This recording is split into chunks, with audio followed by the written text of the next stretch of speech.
Hey, in this video, I just wanted to quickly show you how you can use the assignment feature for assignments that students won't actually upload to Moodle, and how you can use rubrics for those assignments. And it actually is beneficial for students to have an actual assignment that's linked to the rubric and that also shows up in Moodle, because that way they'll actually see reminders as well for when that assignment's due.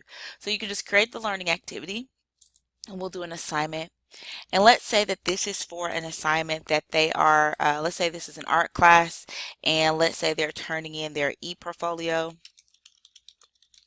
right? So this is not an item that they're going to, and I'm going to put a due date of March 27th, and I could put a description here of the project, and this can be taken straight from my syllabus just to remind students. But on the right side is really what we want to pay attention to.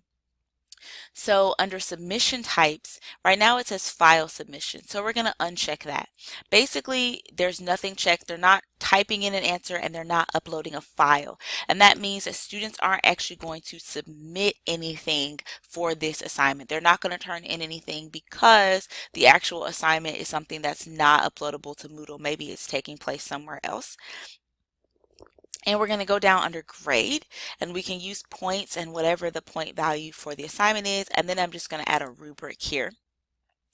And if I have a category in my grade book that this should fall under, so let's say this category is under projects or something like that, then I could put that under the projects category, but I'm going to leave it uncategorized. And then I'm just going to save and display. Now when I do this, I'm going to create a rubric. It's going to bring me to this page where it's going to say define new grading form from scratch. If I had another rubric I had already created, I could use that as a template, but I'm just going to go ahead and define the new one, and I'm just going to call this e-portfolio rubric sample. And I could put a description here. So now I'm just going to add my criteria. Okay, so now you see I've added some levels to my rubrics for selection of artifacts, use of multimedia, and reflections. So to edit your rubric, you just click to edit and paste your or type in your criteria, and then you enter the number of points. So you'll just do this across all of your criteria. And if there aren't enough levels on the line, you'll just select add level. So that should be 13 points, add level, and that will give you an additional column where you can add additional points. So let's just finish this out. And you get the point. So for the sake of time, we won't type in these levels, but you get the point as to how that could be done. When you're done with your rubric, you would just select the different rubric options. For now, I'm just going to leave them all there, and I'm going to save rubric and make it ready. Once students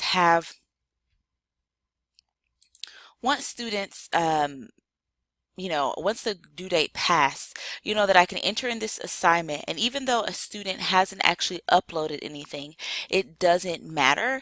I could still grade them based on this rubric. So I could look at their e-portfolio, their actual project, and I could use this rubric to give them grades. If I had some sort of file that I wanted to upload and share with them, I could do that as well.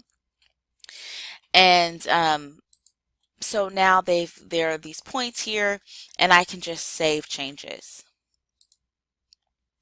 So now this student's item is shown as graded, and they also have a current grade in the grade book, right? So based on what you say the number of points this is out of, I made this out of 100 points, so this is unfair to this student, right? I should have actually made it out of 60 points, but you get the gist. Based on the total number of points and the points in your rubric, it goes ahead and assigns that student a grade.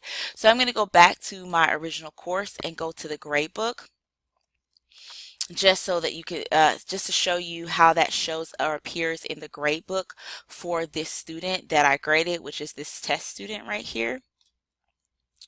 So in my grade book, I'm just going to scroll over and try to find this assignment.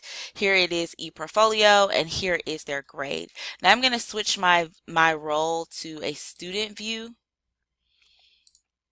So we can see how students see this and how it really isn't confusing for them. So from a student role or student standpoint, they can go into the grade book and they can look at this assignment e-portfolio, and because didn't give myself a grade, but if I would have given myself a grade, those points would have shown up right here.